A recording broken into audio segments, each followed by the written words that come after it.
This is the second video on Assessment Tracker. So we're going to do three things. We're going to change indicators, analyse pupil groups, look at different pupil groups in your class, and analyse pupil data. So that's looking at individual children. So if we go back to where we were on the Key Stage 2 Summer Term Assessment. We were in Year 6 and we were looking at 6BD. And we were looking at the summary. So the summary headlines for your class. Now, we've still got two assessments selected here because we use that link there. What about if you wanted to get rid of the autumn term assessment and just stick with the summer term assessment? Well, the summer term assessment is our main assessment. So if we look here, hover over the X, it says stop comparing with this assessment. So if we click on that, it will get rid of the assessment that we brought in to compare to this one. So it'll actually get rid of the autumn term teacher assessment. Okay, so I'm going to get rid of that. Can you see that that stayed with the summer term teacher assessment? It's got rid of the one that I was comparing. Okay, so we've used the summary menu. Now we're going to move down to pupil groups. And this allows you to look at attainment and progress of different groups in your class. So you can see down the side here, we've got gender, prior attainment based on their previous data point, pupil premium, free school meals, term of birth, SEN, EL, and ethnicity. Okay, so this has brought up reading, so percentage of children at expected standard or better in reading, and scaled score in reading. But what about if we wanted to look at something different? We go up to indicators. Okay, and these are all the indicators that you can have a look at. So if I deselect those and I want to look at scaled score reading against scaled score writing and scaled score maths.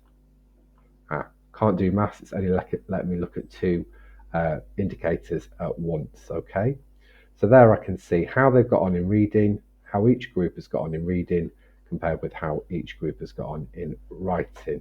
Okay, and obviously you can look at different things. You can compare the expected standard plus against the percentage of children getting the higher standard and see how those children are getting on.